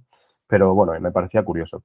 Simplemente por situar el contexto. En este lago, a lo largo de toda la historia, los pescadores, es un lago muy grande, se practica la pesca, iban sacando en sus redes, poco a poco, habitualmente restos que tenían toda la pinta de ser romanos y que tenían toda la pinta de ser muy lujosos. Empieza a forjarse la leyenda, porque Calígula tenía una particular predilección por esta diosa, de que eso necesariamente, por la cantidad de objetos que salían y tan lujosos, podía tener que ver con algún tipo de embarcación lujosa de recreo de Calígula, y empiezan a surgir las leyendas en torno a los barcos de Nemi, a esas embarcaciones colosales que Calígula utilizaba como ciudades flotantes de recreo. Efectivamente, a lo largo de la historia, en los siglos, eh, desde el siglo XIV, se empiezan a intentar recuperar los restos de estas embarcaciones que se supone que estaban en el fondo de este lago. Incluso en el siglo XV, a modo de curiosidad, había unos prototipos de buzos medievales muy extraños, hechos a través de barriles de madera Sí, sí. con un tipo de escafandra muy rudimentaria, que se destinaron a intentar recuperar estos pecios. Y en el siglo XVI incluso fue utilizado un prototipo de uno de los muchos artefactos que creó Leonardo da Vinci, precisamente también para intentar recuperar estos restos. No fue hasta el siglo XIX, perdón, XX, 20, cuando sí, ya sí. en tiempos de Mussolini, todos sabemos que Mussolini y el fascismo italiano intentaban vincularse muy fuertemente con el pasado glorioso de Roma. Entonces, para ellos se convirtió en una prioridad recuperar estos barcos porque prometían ser algo, a nivel arqueológico muy importante y todo un descubrimiento. Lo consiguen cuando, mediante un sistema de drenaje que reaprovechó unos conductos que ya databan de tiempos romanos, pues recuperan estos pecios y efectivamente surgen ahí los cascos en ruinas de estos enormes barcos, concretamente dos, colosales, con unas dimensiones impresionantes, que estaban equipados con todo tipo de servicios, incluso con jardines, construcciones, de todo, y que efectivamente terminan por datarse en tiempos de Calígula y terminan por asociarse a la figura de este emperador. Me parece muy curioso porque es un ejemplo de cómo muchas veces las habladurías se Existen. acaban corroborando y se acaban convirtiendo en realidad, Un ¿no? dato es que estos pedazo barcos que estoy poniendo fotos del descubrimiento fueron convertidos en museo, pero en el 31 de mayo del 44 hubo un Eso es. ataque aéreo aliado, incendió el museo. Bueno, no nos quedan restos casi de estos barcos, alguna cosa queda suelta, pero sí lo que queda es todos los mapas, los planos que hicieron de ellos, y hay un proyecto de reconstrucción de uno de ellos, en escala 1:1. Sería bastante sorprendente de ver y apoyo ese proyecto porque, bueno, las imágenes que hay por ahí en las ilustraciones son realmente, Marta en el propio libro nos deja una y son, bueno, pues muy sorprendentes. Y bueno, pues por seguir avanzando, hemos hablado ya de su predilección por los juegos, de cómo plasmaba su crueldad, amañándolos con todo tipo de artimañas y de trampas. Y seguimos intercalando datos que sobre todo tienen que ver con la crueldad de Calígula y con su locura, pero con otros que también pues, hablan bien de él en cuanto a que su gobierno pues, también dejó diferentes mejoras, ¿no? Una de estas mejoras fue, por ejemplo, la construcción de obras públicas que durante su gobierno se llevó a cabo, como esos célebres acueductos, como el de Anio Novus o el de Aqua Claudia, que son a día de hoy pues unos monumentos muy impresionantes de ver y que, bueno, que facilitaron sin lugar a dudas pues todo el tema de la administración de Roma. En cuanto a esos otros datos que tienen que ver con su idiosincrasia de cruel, pues Macron, uno de los que tenía más cerca de sí en su gobierno, uno de sus hombres de confianza incluso, fue no asesinado, pero sí fue desterrado y él por su propio pie se suicida junto a su mujer porque fue denostado y fue bueno, privado de todo tipo de honores cuando fue realmente enviado a Egipto, precisamente porque a Calígula pues, se le metió en la cabeza que formaba parte de algún tipo de traición. Fueron muchos los que ejecutó y bueno, empezamos a ver también pues, pasajes de su biografía pues, que son totalmente locos, ¿no? Nunca mejor dicho. Él se alimentaba de todo tipo de lujos, bañaba alimentos en oro y se los comía perlas. Esto todo nos lo dice Suetonio. Y luego hay otros acontecimientos que están un poco más corroborados. El cruce de la bahía, ¿no? De este, digamos,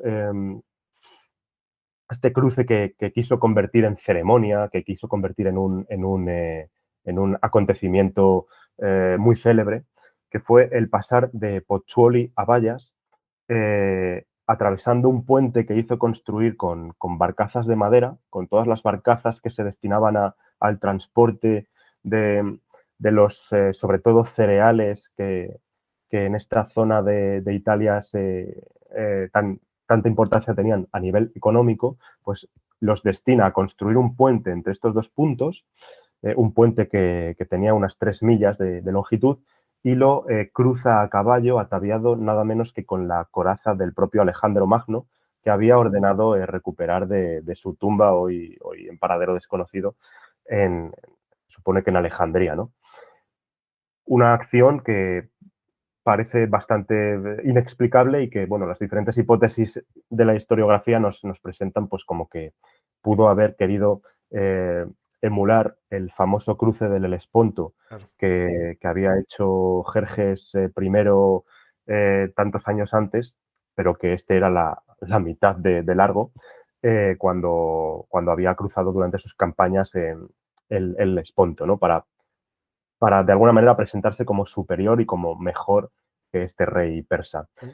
Y otras hipótesis nos dicen, bueno, también hay una muy curiosa que dice que cuando Tiberio aún gobernaba, le habían dicho, o él había escuchado como a Tiberio, uno de sus funcionarios más cercanos, el astrólogo egipcio Trasilo de Mendes, le había dicho que su sobrino, su Calígula, en definitiva, nunca podría llegar a ser emperador, que habría tantas posibilidades de que Calígula fuese emperador, de que alguien cruzase a caballo este estrecho entre Pozzuoli y Bayas. Pues dijo Calígula, voy a demostrarte que se puede hacer. Para eso construyó este puente de barcas que incluso en momentos posteriores modernos, en el siglo XVIII, aún había restos, se dice, de este puente, para, de alguna manera, pues tirar por tierra lo que aquel astrólogo había dicho.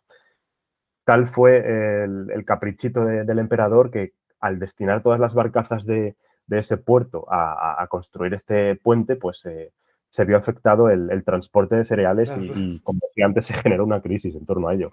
Pero todo parece tener más que ver, y ya entramos en uno de los últimos puntos, con el tema de ejemplificar, de exhibir su poderío sin más, ¿no? Y parece ser que por aquel entonces pues, había llevado a cabo una de las pocas actuaciones que Calígula había llevado a cabo en su gobierno que tienen que ver con el aspecto militar, ¿no?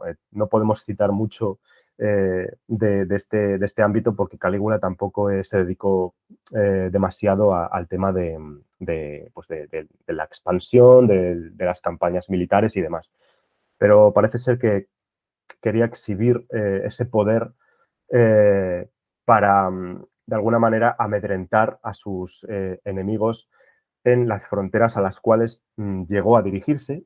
Y aquí es donde situamos pues, prácticamente la única actuación que Calígula desempeñó al frente de su ejército. Creó en el año 39 dos nuevas legiones, la decimoquinta primigenia y la 22ª primigenia, ambas, digamos, confeccionadas a través de, de reclutamientos en la Galia Cisalpina. Y también en Italia, si no recuerdo mal, también reclutó gente. El caso es que estaban destinadas a la campaña de Germania, una de las campañas que estaban en activo en ese momento y que tanta importancia pues, tenían en estos momentos del imperio. Sin embargo, él se dirige a Occidente al frente de sus ejércitos recientemente reclutados y en el año 40 lleva a cabo una campaña que resulta sorprendente y que a día de hoy la historiografía todavía no ha sabido dirimir y responder al porqué de esta actuación tan extraña. Parece ser que a él se le ocurrió llevar a cabo la conquista de Britania, de las islas británicas, ¿no? Ujú. Dirige a sus ejércitos, como digo, bajo los estandartes del Capricornio, que había utilizado como símbolo de estas nuevas legiones por ser Fortuna, una de las diosas que él más amaba, de igual modo que lo había hecho su padre también Pero en claro, sus si no va tiempos. con las águilas de Mario, nada, esto fuera.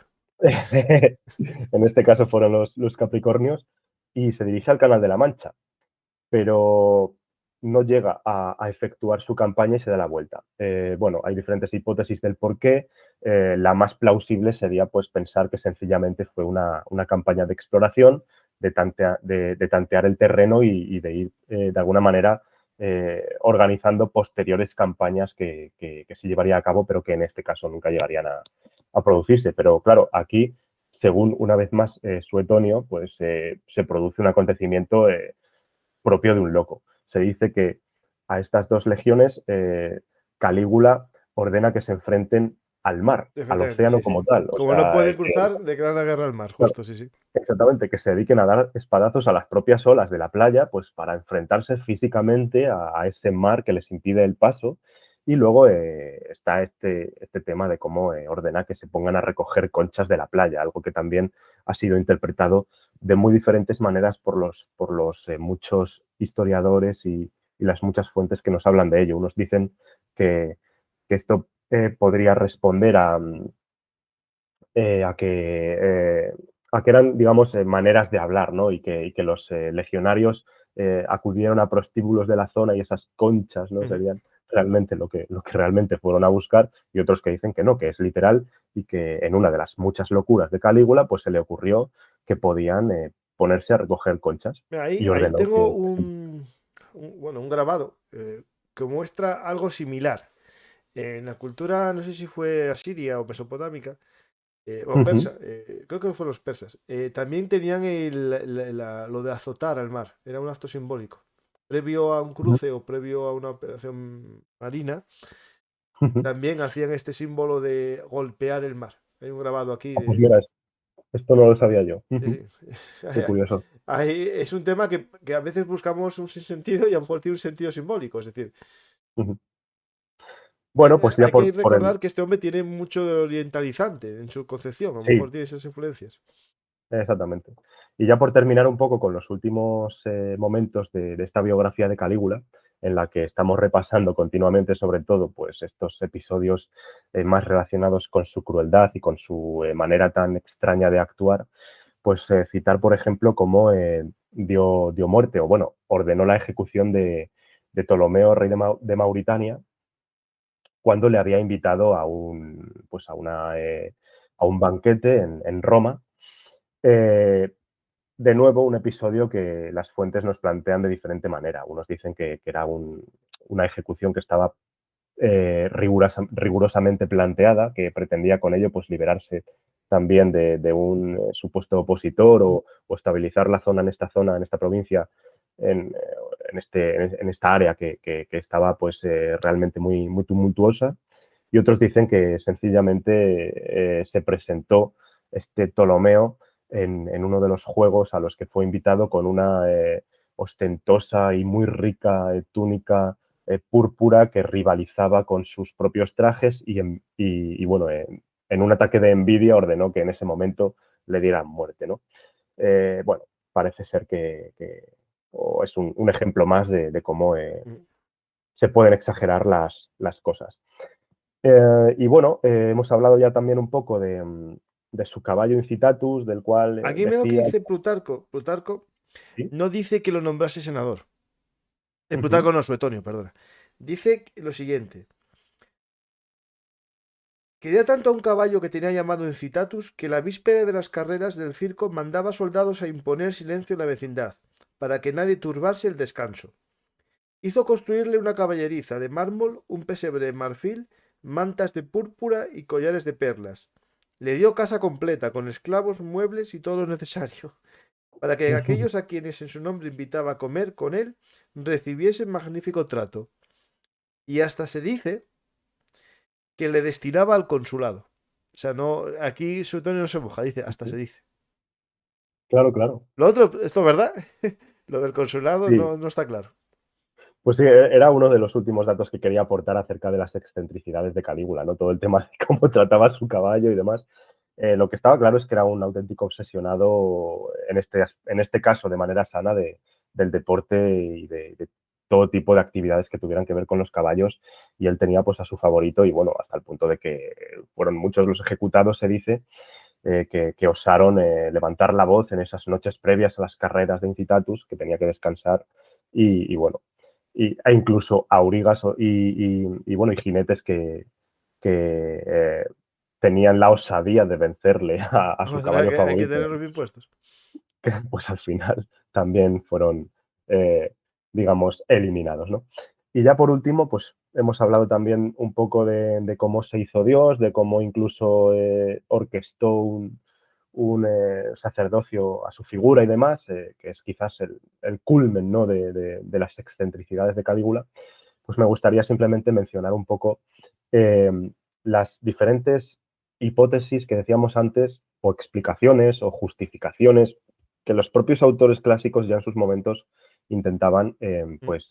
aportar en torno a la figura de este emperador, que sea exagerado o no, todo lo que él se diga, lo que de él se diga, aunque no sea cierto, em, realmente lo que está claro es que fue uno de los emperadores pues más que pasó a la historia con un perfil más bajo, más criticado y quizás con razón, ¿no? Mm. Filón de Alejandría Filón de Alejandría en su embajada a Gallo eh, dice que precisamente fue esa extraña enfermedad que padeció, que casi le llevó a la muerte, la que de alguna manera realmente le llevó a transformarse, ¿no? Quizás eh, experimentó un obsesivo temor a la muerte, una especie pues de algún tipo de trastorno mental que realmente le llevó a estar obsesionado, a tener algún tipo de comportamiento patológico raro que le llevó pues, a comportarse como se comportó.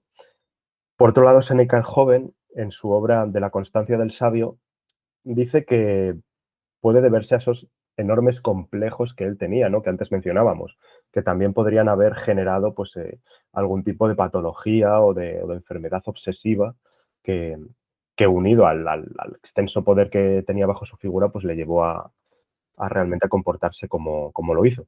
Y por último, Flavio Josefo, en las antigüedades de los judíos, menciona simplemente que Calígula pues, se corrompió por el poder, Mm. que realmente pues como se vio en esa situación en la que, como ya él le había dicho precisamente a su abuela Antonia, que está recogida la cita en diferentes fuentes, le había dicho algo así como, cállate, tú no me ordenas, todo se me está permitido.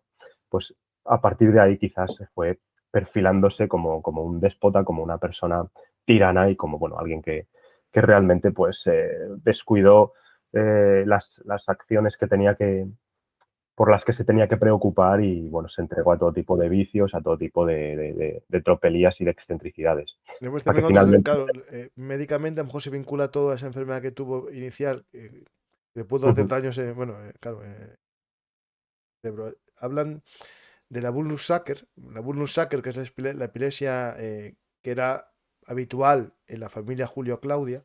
De hecho, Julio Ah, tenía, eso es, sí. tenía epilepsia. Claro, esto hay que recordar que ahora con medicación eso no pasa nada, es una enfermedad que se puede convertir en crónica, normal, pero cuando antes pasaba, si se Sí, producían crisis mayores durante mucho tiempo, se podía perder parte de, bueno, a lo mejor daño cerebral, ¿no? Y eso eso es. genera una enfermedad que es una especie de psicopatía epiléptica, se llama así. Y claro, en algunos casos puede producir cosas como este personaje, ¿no? Es decir, esto hay que tenerlo Eso en es. cuenta. En Roma existía ya la enfermedad que era la Bullnut-Sacker y muchos de ellos, de los que eran epilépticos, eran los que se hacían sacerdotes porque estaban en contacto con los dioses y otros también lo ocultaban como Julio César, ¿no? Que tenían miedo a... Pero se sabe que Julio César lo era y por tanto puede ser perfectamente que a lo mejor hubiese en la Mm. descendencia esa Sí, enfermedad. Pero que a día de hoy no pasa nada, pero claro, cuando no hay medicación, claro. es decir, los daños Sí. repetidos, pues Sí, que Calígula era o sufría epilepsia, mm, también está documentado. Y otro de los males que sufría, que a día de hoy es aún más nimio, por lo que decimos, porque se resuelve claro, claro, justo, sí, sí, sí. con la medicina actual de una manera tan sencilla como es tomarte una pastillita, que es el insomnio.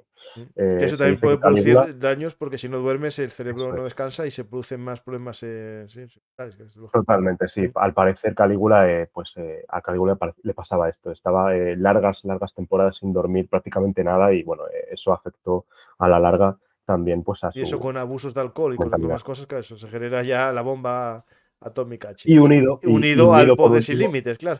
claro, Claro, claro, justo, sí, sí. unido por último precisamente a lo que podemos considerar como ya el culmen de estos ingredientes para desencadenar este tipo de obsesiones y comportamientos, Mm. que es el estar en todo momento obsesionado, y en este caso con razón, con que te la van a clavar, nunca mejor dicho, ¿no? Con que vas a ser fruto de una conjetura y que te van a derrocar por medio del asesinato, como finalmente ocurriría en el año 24, en el año 41, el 24 de enero, cuando una de estas muchas conjeturas llevadas a cabo por diferentes magistrados y funcionarios, en este caso los tribunos Casio Quedea y Cornelio Sabino como principales instigadores, pues fructificó y durante uno de los días de los Juegos Palatinos tan célebres y tan multitudinarios, pues Calígula fue acorralado y bueno, fue traicionado y fue asesinado.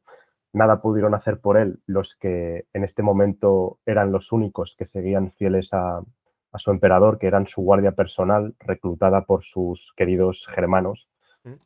que tanta devoción tenían por su padre y que quizá por ello eh, continuaban siendo fiel a Calígula, siendo fieles, pues, A mí me metió muchos pues finalmente gladiadores en sí. esa guardia, me parece.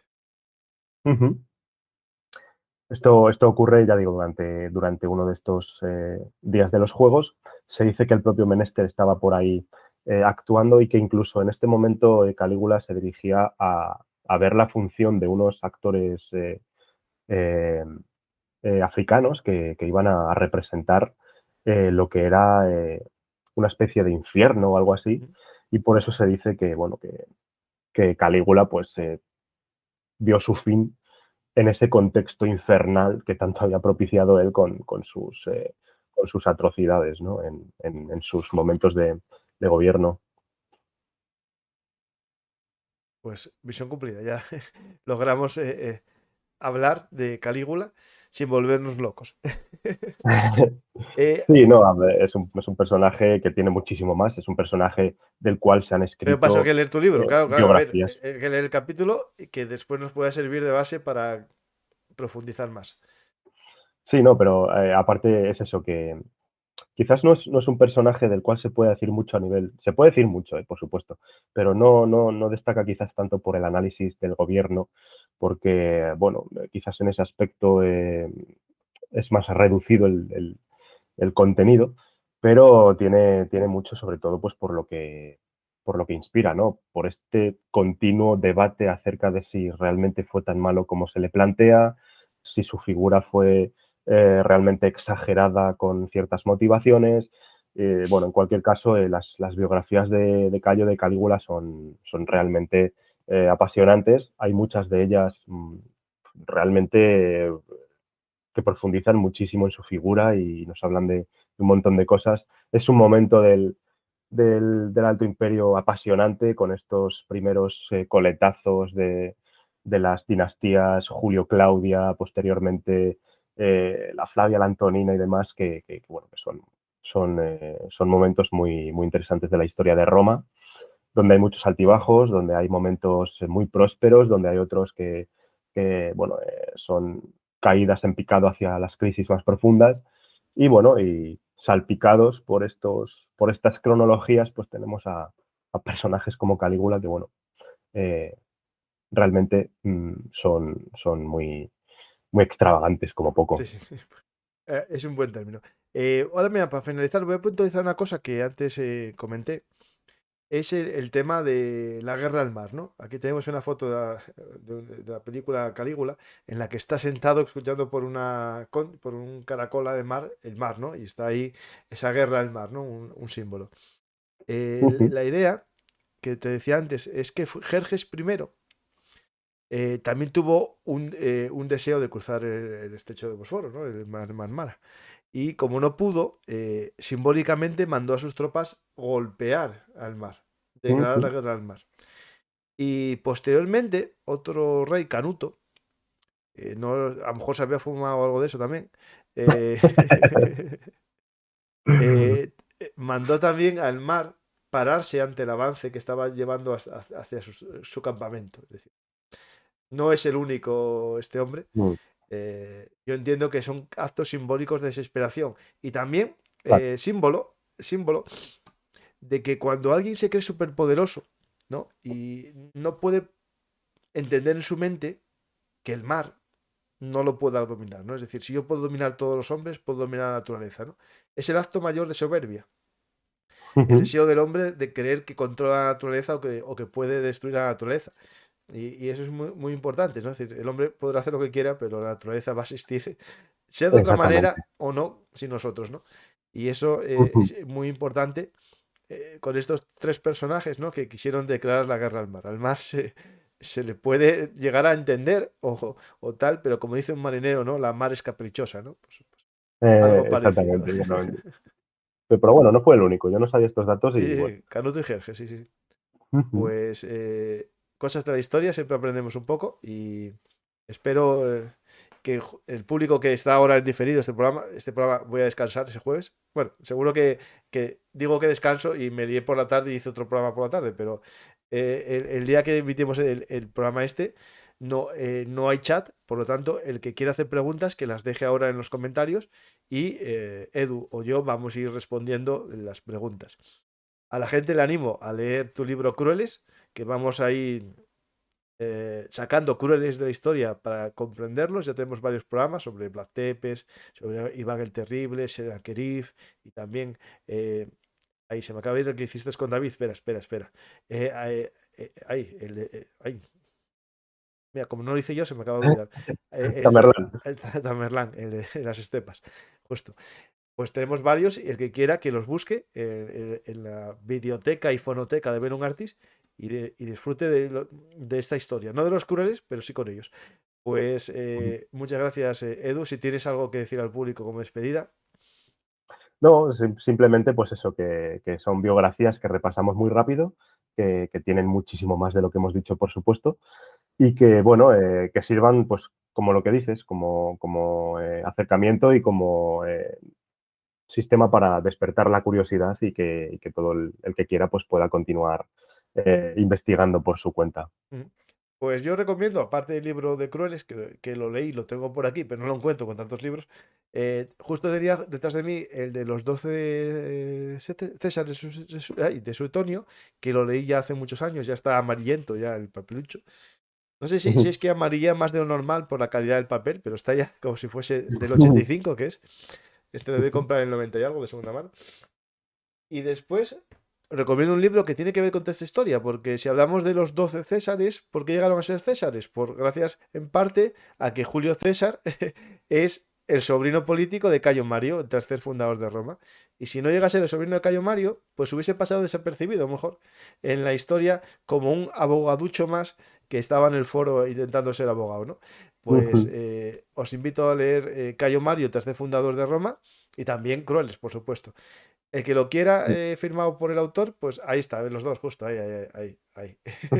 El que quiera leer el mío dedicado, pues lo puede pedir y se lo puedo conseguir, lo compraría y lo mandaría firmado al que quiera. Y si tú tienes ese servicio también, eso puedes decir. Por supuesto, sí, sí, sí, me encantaría, sí, sí, que si a alguien le interesa, se ponga en contacto conmigo, pues, En no Twitter sé, está quizás sobre todo, ¿no? yo tengo una, sí, mira, es una buena manera. Tengo en Twitter, utilizo la cuenta de corresponsal en la historia, que es la que utilizo, pues, porque, bueno, la creé con motivo de mi blog, que tengo un poco abandonado ahora, pero que no, ni mucho menos olvidado. Y es una buena manera de que si quieren el libro y además firmado, pues, se pongan en contacto conmigo y se lo haré llegar gustosamente. Pues corresponsal de la historia en Twitter.